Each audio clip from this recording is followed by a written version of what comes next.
Ang atong ebanghelyo karong adlaw, Lunes, nagisgot kabahin sa kung asa madunggan sa mga tawo ang location ni Jesus adtuon gyudayon na nila. Kay alang nila si Jesus usa ka blessing. Malipay kaayo sila inigkakita nila or makuyog nila si Jesus. Mga igsuon maunay atong pamalandungan. Are we a blessing to others? Do people become happy when they see us?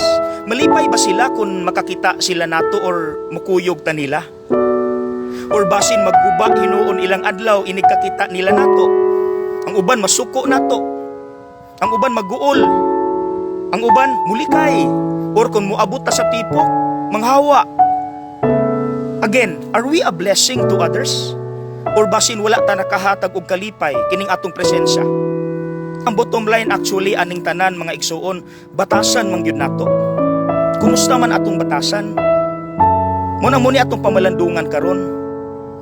Mga igsuon, maayo batag batasan or wala tay batasan?